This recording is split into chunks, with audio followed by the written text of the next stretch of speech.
the George Washington Bridge right off the Hudson River, there's also known as Little Dominican Republic.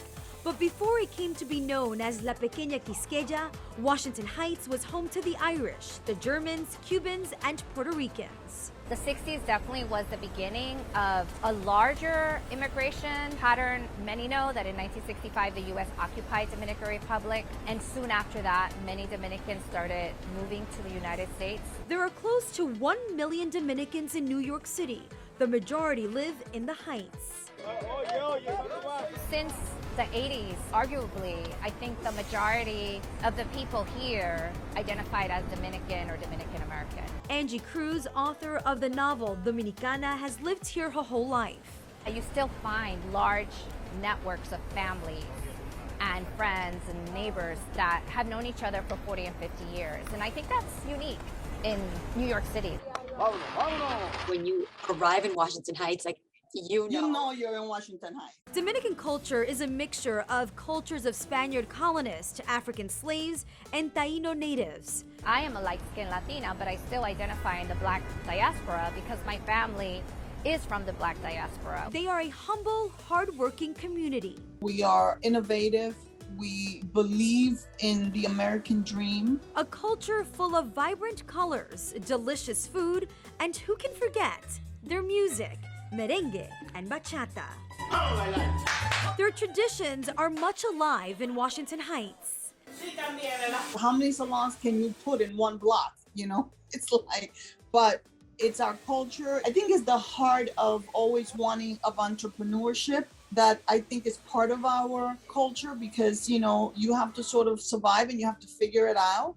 And listen, I don't know how to do hair, pero yo aprendo. It's that drive that has paved the way for many Dominicans here in New York. And so we came to America, and this country gave us great opportunities. Congressman Adriano Espaillat was born in Santiago de los Caballeros. He came to Washington Heights in 1964. He was 9 years old. When I graduated college, I came back to the neighborhood and saw the kind of problems that it had back in the 80s and 90s with the drug issue. And crack was dominating the city, and it was almost took this city down. And so I got involved in public safety. There Serving the public became his mission. Served in the community board, was the president of the local precinct council, and eventually, dared to run for office, and I won. After I lost, I may add a couple of times before I won. Became an assembly member, then a state senator, and now I'm a member of the U.S. Congress. It's exciting. For me, it's like an unreal trip every day. Every day that I go down to the Capitol, I got to pinch myself and just make sure that it's happening.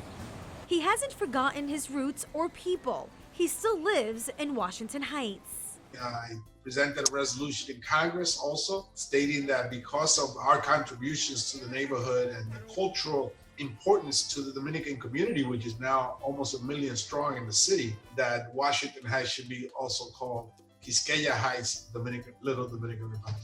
Will that happen soon, or where does that stand? Yes, we're now looking for a state and federal designation of it. Healthcare is a right for the human beings. Dr. Ramon Talage is also a proud Dominicano. Born in Santiago de los Caballeros, he began his career in medicine back at home.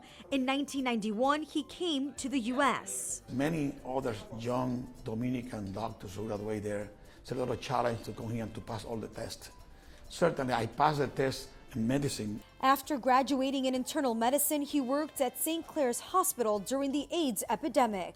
No American physician would like to work there. It was very difficult for them to find doctors. In 1997, he opened his first practice in Washington Heights, and in 2014, he founded Somos Community Care.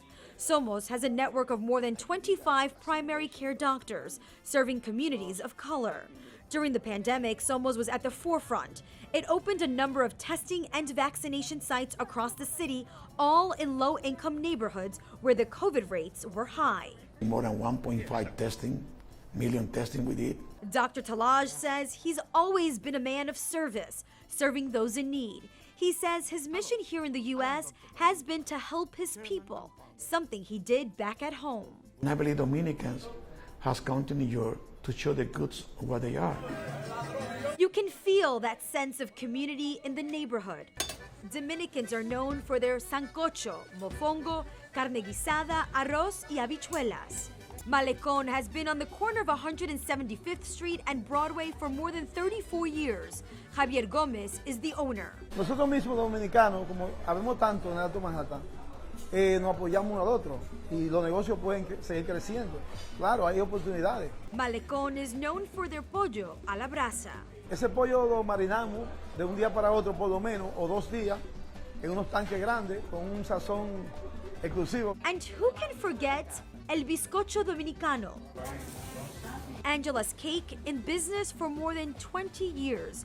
She started baking cakes from her apartment. She gets orders for her famous Dominican cake from across the country. De Connecticut, Boston, Massachusetts, diferentes sitios. She makes more than 100 bizcochos on the weekend.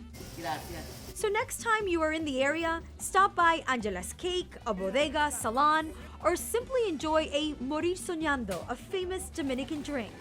One thing is certain about Dominicans, they are very welcoming, they love their culture, and are proud to show it off.